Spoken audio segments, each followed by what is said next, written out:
Assalamualaikum warahmatullahi wabarakatuh. Salam sejahtera dan semoga kita dalam lindungan Allah Subhanahu wa taala. Perkenalkan, saya Syarif Junior Arianto, Magister Pendidikan, dosen tetap di program studi Pendidikan Guru Madrasah Ibtidaiyah, Fakultas Agama Islam, Universitas Islam Lamongan, Jawa Timur. Saya ini dalam proses mengikuti sertifikasi dosen gelombang 1 yang diselenggarakan oleh Kemendikti-Saintek tahun 2025.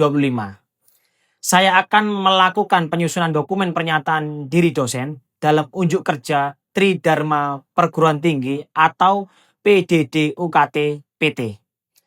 Pada kesempatan ini, saya akan memaparkan salah satu mata kuliah saya yang saya ampuh, yaitu pembelajaran pendidikan jasmani, olahraga, dan kesehatan. Saya mengajar mata kuliah pembelajaran pendidikan jasmani, olahraga, dan kesehatan pada semester genap tahun ajaran 2024-2025 dengan bobot SKS 2 dan mata kuliah pembelajaran pendidikan jasmani, olahraga, dan kesehatan ini merupakan mata kuliah wajib dengan kode khusus BD 712427. Mata kuliah ini dirancang khusus untuk membekali calon guru sekolah dasar atau SD atau pendidikan guru madrasah ibtidaiyah dengan pemahaman komprehensif tentang teori dan praktek pembelajaran pendidikan jasmani, olahraga, dan kesehatan yang relevan, memiliki karakteristik peserta didik di jenjang sekolah dasar. Mata kuliah ini akan membimbing mahasiswa dalam menguasai esensi PJOK sebagai bagian integral dari pengembangan holistik anak melalui aspek fisik, motorik, kognitif, sosial, hingga emosional. Mahasiswa mengimplementasikan dalam konteks pendidikan jasmani, olahraga, dan kesehatan atau PJOK berarti menerapkan atau melaksanakan konsep teori dan rencana yang telah disusun ke dalam tindakan nyata di lapangan, yaitu di lingkungan belajar mengajar PJOK. Ini bukan hanya sekedar mengetahui apa itu PJOK, tetapi bagaimana Anda mewujudkannya dalam sebuah praktek. Mahasiswa juga belajar bagaimana membangun diskusi secara interaktif di dalam kelas maupun di luar kelas dan langsung mendemonstrasikan berbagai macam gerakan yang sederhana. Menerapkan berbagai pendekatan mengajar yang sesuai dengan karakteristik siswa dan tujuan pembelajaran. Apa yang diimplementasikan dalam pembelajaran pendidikan jasmani, olahraga, dan kesehatan atau PJOK? Dalam pembelajaran PJOK, beberapa aspek utama yang diimplementasikan meliputi 1. Kurikulum pendidikan jasmani, olahraga, dan kesehatan atau PJOK, yaitu menerjemahkan standar isi dan kompetensi dasar dari kurikulum nasional ke dalam aktivitas pembelajaran yang konkret. Misalnya, jika kurikulum menyatakan siswa harus mampu melakukan gerak dasar lokomotor, mengimplementasikannya adalah melalui permainan kejar-kejaran, balap lari, atau senam yang melibatkan gerakan berjalan, berlari, melompat, atau meluncur. 2. Model dan strategi pembelajaran. Menerapkan berbagai pendekatan mengajar yang sesuai dengan karakteristik siswa dan tujuan pembelajaran.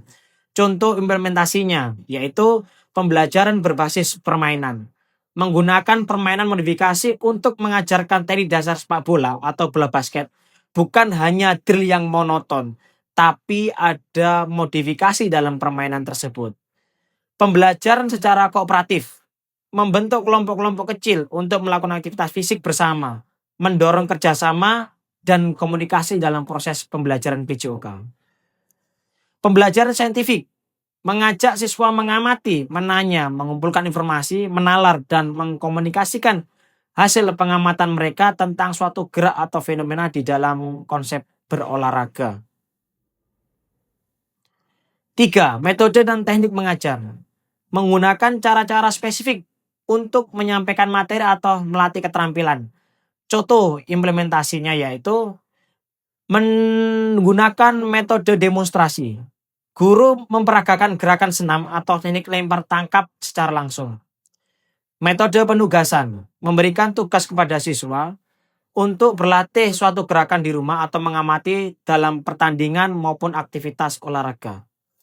Metode drill, latihan berulang-ulang untuk menguasai suatu keterampilan tertentu di bidang olahraga. 4. Metode dan alat pembelajaran. Manfaat sumber daya yang ada untuk menunjang proses pembelajaran. Contoh implementasinya, menggunakan bola yang sudah dimodifikasi, misalnya bola dari plastik atau kain, agar lebih aman dan mudah dikuasai siswa khusus di sekolah dasar. Membuat rintangan sederhana dari barang bekas untuk melatih sebuah kelincahan. Menggunakan video atau gambar untuk menjelaskan anatomi tubuh atau aturan sebuah permainan. Untuk capaian pembelajaran meliputi CPL 1, menunjukkan sikap bertanggung jawab atas pekerjaan di bidang keahliannya secara mandiri. CPL 2, mampu menerapkan pemikiran logis, kritis, sistematis, dan inovatif dalam menerapkan nilai humaniora yang sesuai dengan bidang keahliannya. CPL 3, menguasai substansi dan konsep pembelajaran mata pelajaran pokok, pendidikan jasmani, olahraga, dan kesehatan secara komprehensif yang mendasari pembelajaran di sekolah dasar maupun madrasah ibtidaiyah. CPL 4, mampu merancang pembelajaran sesuai dengan potensi, minat, bakat, emosional, dan kognisi pada pendidikan dasar. Untuk capaian pembelajaran pada mata kuliah yang diharapkan antara lain CPMK 1, mahasiswa mampu menjelaskan pengetahuan umum, pendidikan jasmani, dan manajemen kesahihan dalam upaya mencegah plagiasi data. CPMK 2, mahasiswa mampu memahami pengembangan kebugaran jasmani secara umum. CPMK 3, mahasiswa mampu mengimplementasikan unsur permainan dalam pendidikan jasmani, olahraga, dan kesehatan. CPMK 4, mahasiswa mampu menyusun permainan kecil dan mengimplementasikannya dalam kinerja mandiri, bermutu, dan terukur. Untuk media pembelajaran pada mata kuliah pembelajaran pendidikan olahraga dan kesehatan ini meliputi 1. Modul atau RPS yang diunduh melalui Google Drive dosen yang sudah diberikan ke grup WA. 2. PowerPoint dan artikel. 3. Video pembelajaran. Rencana materi pada mata kuliah pembelajaran pendidikan olahraga dan kesehatan. Di pertemuan pertama, adanya kontrak kuliah. Di pertemuan kedua, pengertian pendidikan jasmani, tujuan pendidikan jasmani, peranan pendidikan jasmani. Di pertemuan ketiga, pengertian pengembangan kebugaran jasmani. Di pertemuan keempat, tujuan dan manfaat pengembangan kebugaran jasmani, unsur pengembangan kebugaran jasmani. Pertemuan kelima, sejarah dalam senam. Pertemuan keenam, jenis-jenis senam kebugaran, mendemonstrasikan senam. Pertemuan ketujuh, menyusun permainan yang sesuai dengan kelompok usia sekolah dasar. Pertemuan ke-8 yaitu ujian tengah semester, mengevaluasi, mengvalidasi, menilai, serta proses perbaikan dalam pembelajaran berikutnya. Di pertemuan ke-9, praktek permainan kecil, berserta contoh skala kecil populasinya dalam mendemonstrasikan permainan. Pertemuan ke-10, praktek permainan bola besar, contoh skala kecil populasinya dalam mendemonstrasikan permainan bola besar. Pertemuan ke-12, praktek membuat permainan bola kecil menggunakan media bola yang dimodifikasi. Kemudian praktek membuat permainan bola besar menggunakan media bola yang dimodifikasi. Kemudian membuat permainan skala besar atau skala kecil menggunakan media bola. Pertemuan 13 sampai pertemuan ke-15 yaitu mengembangkan pembelajaran jasmani di sekolah melalui kompleksivitas berpikir. Penilaian dalam mata kuliah pembelajaran pendidikan jasmani, olahraga, dan kesehatan ini mencakup 5 komponen utama, yaitu ujian tengah semester dengan bobot sebesar 25%, ujian akhir semester atau UAS dengan bobot 25%, tugas kelompok dengan bobot sebesar 20%, presentasi proyek sebesar 20%, serta kehadiran dan keaktifan dalam kelas baik secara verbal maupun diskusi sebesar 10%. Penilaian dilakukan secara objektif berdasarkan indikator seperti ketepatan dalam penguasaan materi, partisipasi aktif, serta kemampuan menyusun sebuah permainan dan mendemonstrasikannya dengan baik dan benar. Saya menggunakan rubrik penilaian yang jelas dan terukur. Hasil evaluasi saya menyampaikan kembali kepada mahasiswa sebagai bagian dari proses umpan balik untuk meningkatkan kualitas pembelajaran. Dengan adanya pendekatan ini, saya berkomitmen untuk menciptakan pembelajaran yang berpusat pada mahasiswa, sekaligus menyiapkan lulusan yang mampu berpikir kritis, adaptif terhadap perubahan, serta menghadapi tantangan dunia kerja di bidang pendidikan, khususnya sekolah dasar maupun pendidikan guru madrasah ibtidaiyah secara dinamis. Baik, untuk tahapan berikutnya, mari kita simak video pembelajaran mata kuliah pembelajaran pendidikan jasmani olahraga dan kesehatan. Oke, bismillahirrahmanirrahim. Assalamualaikum warahmatullahi wabarakatuh.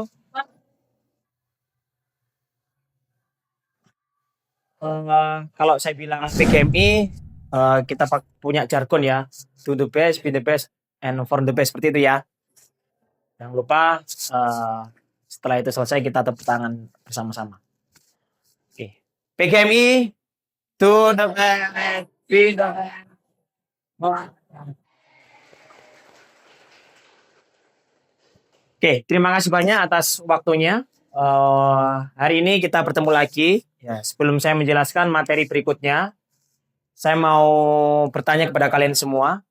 Kira-kira masih ingat nggak materi di minggu kemarin? Kalau masih ingat, boleh di antara kalian untuk angkat tangan menjawab dari pertanyaan saya. Boleh persilakan angkat tangan. Oh ya, Mas Wahyudin. Untuk pertemuan minggu kemarin. Penjas ya. Oke.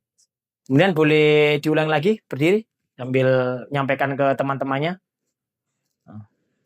Oke. Materi kemarin ini saya sampaikan adalah penjas. Penjas. Pengertian dari penjas kira-kira? Penjas adalah penjas aktivitas pendidikan fokus pada. Untuk pengertian penjas adalah kegiatan pendidikan yang memanfaatkan aktivitas jasmani untuk mengembangkan potensi siswa berupa fisik, mental, maupun emosional. Oke, terima kasih. Boleh duduk kembali? Ada lagi? Dan kalian? Oke, silakan. Boleh berdiri? Untuk pertemuan kemarin, Oke. kalau mengajar yakni apa bedanya ngajar sama melatih? Apa? Nah, kalau mengajar yaitu belum bisa menjadi bisa, sedangkan kalau melatih yaitu sudah bisa menjadi mahir. Oke, terima kasih. Jadi pertemuan kemarin udah kita bahas itu semua dan beberapa mahasiswa di antara kalian semua udah paham tentang hal itu ya. Oke, kita masuk di pertemuan berikutnya ya. Jadi di pertemuan ini ya kita membahas tentang permainan bola kecil dan bola besar beserta modifikasinya ya. Oke, permainan bola kecil dan bola besar. Ini bagian dari aktivitas gerak menggunakan bola dengan media juga ya dalam sebuah permainan. Dan di situ dibedakan berdasarkan ukuran bolanya. Oke. Olahraga dilihat dari jumlah pelakunya dibedakan menjadi 3 bagian ya. Ada perorangan, berpasangan, bergu. Kemudian olahraga dilihat dari pelaksanaannya itu ada yang di dalam ruangan ataupun di luar ruangan, ada indoor atau outdoor istilah seperti itu ya. Oke. Olahraga permainan dibedakan menjadi 2 yang sempat kita bahas di slide yang sebelumnya yaitu permainan bola besar ya. Dicontohkan permainan bola besar itu ada sepak bola, ada bola tangan, bola basket, bola voli, polo air, bowling, sepak takraw ya. Istilah bola besar dalam aktivitas berolahraga itu yang kita sering lihat yaitu ya bolanya besar gitu ya. Istilahnya yang digunakan media dalam aktivitas olahraga itu besar bolanya. Seperti yang dicontohkan ini. Kalau permainan bola kecil ya ada kasti, ada golf, ada hoki, ada bulu tangkis, ada tenis meja, softball.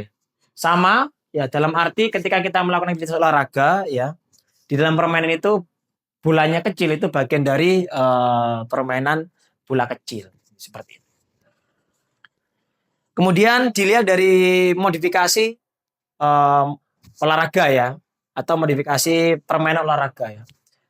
Modifikasi adalah cara merubah bentuk sebuah barang dari yang kurang menarik menjadi lebih menarik tanpa menghilangkan fungsi aslinya, serta menampilkan bentuk yang lebih bagus dari aslinya. Bagaimana contohnya? Ya. Contohnya itu ketika kita di dalam sekolahan ya tidak memiliki lapangan yang besar. Maka dari itu lapangan itu kita modifikasi bagaimana caranya kita bisa melakukan permainan semaksimal mungkin walaupun materi sepak bola. Karena di sekolah kita ruangannya sempit atau lapangannya sempit, maka sepak bola itu kita modifikasi. Bolanya tidak menggunakan bola aslinya, berarti pakai bola plastik. Sepak bola jumlahnya 11 orang, mungkin cuma 3 orang, ya 3 lawan 3. Itu bagian dari modifikasi olahraga. Ketika kita tidak bisa melakukan seutuhnya dalam aktivitas jasmani atau olahraga, maka kita modifikasi. Itu contoh bola besar. Bola kecil, ada yang namanya tenis lapangan. Tenis lapangan itu membutuhkan lapangan yang lumayan agak besar ya. Maka dari itu kita modifikasi. Mungkin bolanya pakai bola tenis sesungguhnya, ya karena mudah dicari dan bentuknya juga kecil dan tidak berat juga. Maka dari itu ya kita pakai aja. Kalau memang tidak harus dimodifikasi, ya bukan jadi masalah. Yang penting lapangannya kita modifikasi. Kemudian berikutnya ya konsep modifikasi. Konsep modifikasi yaitu menganalisis sekaligus mengembangkan materi pelajaran dengan cara meruntuhkannya dalam bentuk aktivitas belajar yang potensial ya sehingga dapat memperlancar siswa dalam belajar. Jadi sempat sedikit saya jelaskan tentang beberapa konsep ketika mengajar modifikasi olahraga ya. Bagaimana bola kecil, bola besar. Di sini bisa dilihat ya membelajarkan siswa yang tadinya tidak bisa menjadi bisa yang sudah disebutkan dari salah satu mahasiswa kita ya. Kemudian yang tadinya kurang terampil menjadi lebih terampil. Itu perbedaan dari mengajar dan melatih ya. Jadi kalau mengajar yang tidak bisa menjadi bisa, kalau melatih itu dari yang bisa ke mahir. Itu bagian dari proses ketika kita mengajarkan sebuah konsep modifikasi ya. Kemudian tujuan dari modifikasi ya, ini menurut para ahli, saya ambil Lutan tahun 2020 ya, menyatakan bahwa modifikasi dalam mata pelajaran pendidikan jasmani, olahraga dan kesehatan diperlukan dengan tujuan agar satu memperoleh sebuah kepuasan ya dalam mengikuti pembelajaran. Yang kedua meningkatkan kemampuan keberhasilan dalam berpartisipasi. Yang ketiga yaitu melakukan pola gerak secara benar. Kemudian pendekatan modifikasi ini dimaksudkan agar materi yang ada di dalam kurikulum dapat disajikan sesuai dengan tahapan-tahapan perkembangan kognitif, afektif, dan psikomotorik. Ya. Kognitif, afektif, psikomotorik ini bagian dari terpenting ketika kita melakukan aktivitas olahraga. Kalau kognitif itu dinilai dari pengetahuan dari kita semua bahwasanya ketika kita melakukan aktivitas olahraga itu tidak hanya praktek saja, tapi dari segi knowledge atau pengetahuan itu kita harus paham juga bagaimana kita menerapkan sebuah konsep pendidikan olahraga itu sendiri. Yang kedua yaitu afektif. Afektif itu sikap ya. Sikap yang bagaimana yang harus dilakukan ketika kita melakukan aktivitas olahraga yaitu satu, adanya rasa tanggung jawab. Oh, saya ikut tim ini. Saya harus maksimal dalam melakukan aktivitas olahraga. Ketika ada sebuah kompetisi di antara kalian semua, ada tim A, tim B, solidaritasnya tinggi di tim itu. Dia punya tanggung jawab. Saya membawa tim A, berarti otomatis harus menang dalam aktivitas olahraga permainan. Seperti itu contohnya, diperlombakan. Kemudian rasa tanggung jawab sudah, kemudian respect. Ya, respect bagian dari afektif atau sikap kita ya. Ketika kita melakukan sebuah permainan, ya, maka kita harus menghargai teman kita atau tim lawan yang kalah ya. Jadi ketika tim kita menang, kita harus respect ke yang kalah. Yang kalah sebaliknya harus memberikan reward kepada teman yang sudah winner atau menang. Seperti itu. Itu bagian dari konsep respect ya. Kemudian psikomotorik itu bagian dari tidak lepas dari pendidikan jasmani, olahraga dan kesehatan. Psikomotorik itu olah gerak ya. ada yang namanya lokomotor, ya berpindah tempat dari ke tempat satu ke tempat yang lainnya. Itu bagian dari konsep pendidikan jasmani, khususnya untuk anak sekolah dasar. Bagi saya pendidikan jasmani di sekolah dasar itu anak yang penting bergerak dan selalu ceria dalam proses pendidikan jasmani, olahraga dan kesehatan. Jangan sampai eh, ketika kita melakukan aktivitas olahraga itu malah membebani mereka dalam mata pelajaran ini, tapi bukan. Ya. Sesungguhnya ya PJOK itu lebih asik dan lebih menyenangkan dan lebih ditunggu oleh siswa untuk mata mata pelajaran itu ya. Kalau nggak ada penjas di dalam sekolah dasar, saya rasa kurang. Bahkan penjas itu sendiri ditunggu oleh anak-anak dalam 1 minggu itu kapan waktunya penjas itu dilakukan. Seperti itu kejadian yang ada di sekolah, terutama di sekolah-sekolah seperti itu. Ya, kemudian saya lanjut lagi. Ya, adapun tujuan ya menurut OIC di tahun 2022, nah tujuan modifikasi yaitu mengembangkan tujuan modifikasi betulnya mengembangkan modifikasi di Australia dilakukan dengan pertimbangan ya. Ini konsepsi ketika di Australia modifikasi olahraga seperti ini ya. Anak-anak belum memiliki kematangan fisik ya. Makanya kita lakukan sebuah modifikasi. Contoh anak kecil kelas 6 SD ya. Kita langsung kita ajak praktek ke lapangan besar. Contohnya main bola 11 lawan 11, otomatis riskan ya. Karena masih kecil nggak mungkin dia melakukan aktivitas olahraga di sepak bola dengan lapangan yang sesungguhnya, dengan jumlah pemain yang sesungguhnya, dengan bola yang sesungguhnya tidak mungkin. Maka dari itu kita modifikasi ya. Berolahraga dengan peralatan dan peralatan yang dimodifikasi agar mengurangi cedera pada anak. Nah, ini bagian dari penting nomor 2 ini ya.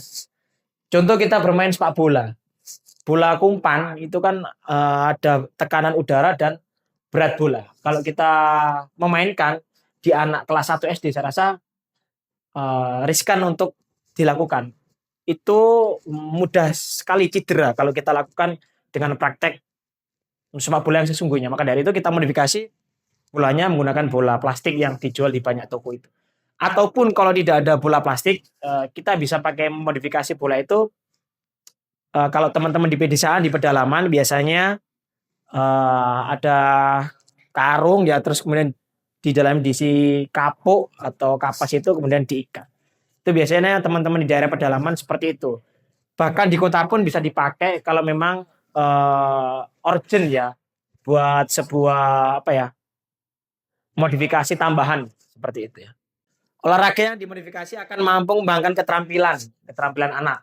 Jadi di poin yang ketiga ini bahwasanya ketika sebuah permainan dimodifikasi itu tidak memberatkan anak, ya, jadi lebih mudah dipahami, lebih senang untuk dimainkan, tidak memberatkan. Itu yang harus kita lakukan ketika melakukan aktivitas pendidikan jasmani khususnya untuk di sekolah dasar. Ya. Kemudian yang keempat, anak lebih cepat tanggap dibanding dengan peralatan yang standar. Jadi kalau kita melakukan, dari tadi kita mencontohkan sepak bola terus, coba kita ke bola voli ya. Bola voli kita passing pakai menggunakan tangan. Saya rasa kalau pakai bola sesungguhnya maka anak sekolah dasar berat ya. Kelas 1, kelas 3, kelas rendah saya rasa dihindari bola-bola berat seperti itu. Maka kita gantikan ya pakai bola plastik atau bola modifikasi yang lainnya yang mudah yang mudah untuk dibuat dan mudah untuk dilakukan.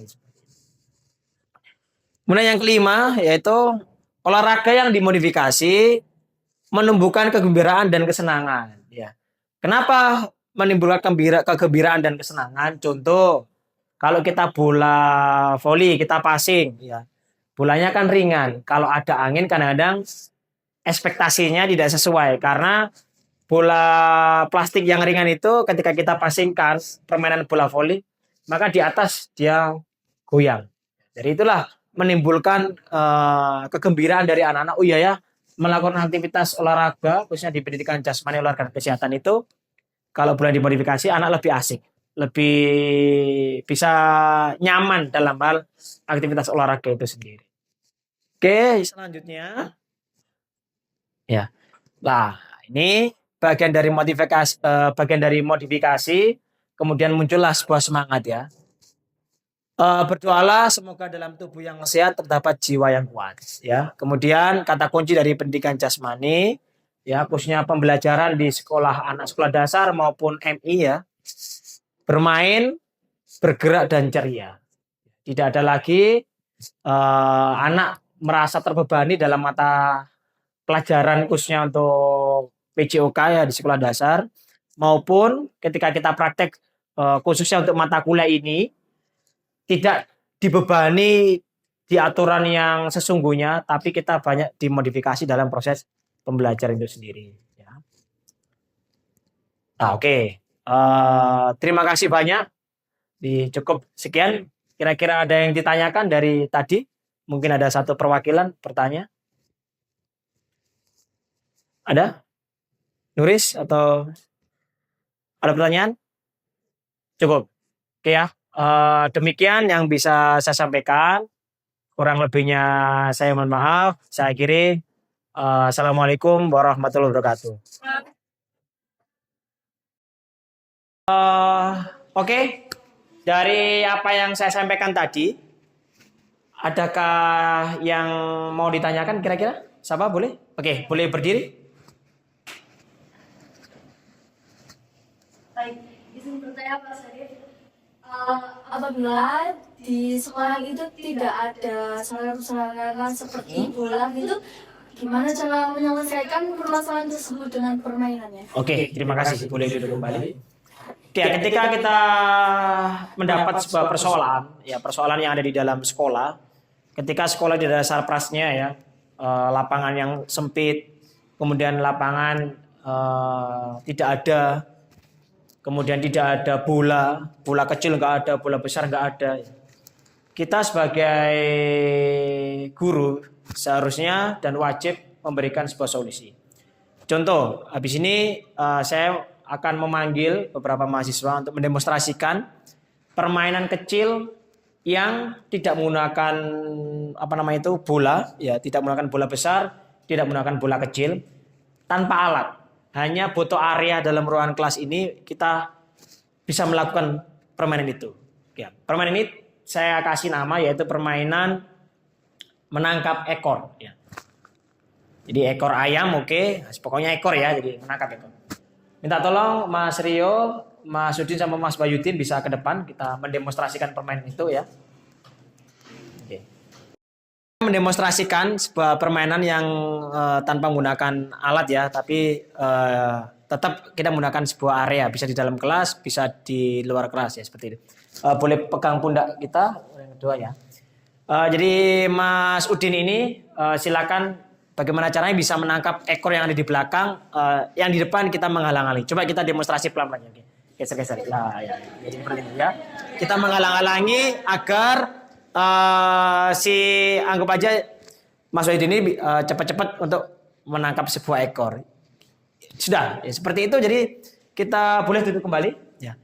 Sesimpel itu ya. Jadi pembelajaran PJOK itu ketika kita mendapatkan sebuah kasus seperti itu, kita harus memberikan solusi pada anak didik kita agar mata pelajaran ini selalu berkembang dan tidak stop begitu saja. Saya rasa itu ya. Cukup. Kira-kira ada pertanyaan lagi? Tidak ada ya? Demikian yang bisa saya sampaikan. Semoga sehat-sehat selalu ya. Dan sebelum mengakhiri, boleh kita ada ijazah dari kalian? Kira-kira apa?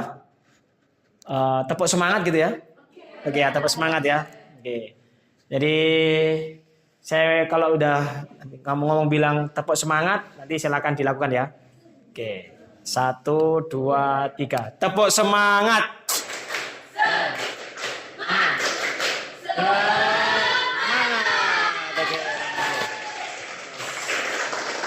Demikian yang bisa saya sampaikan. Assalamualaikum warahmatullahi wabarakatuh.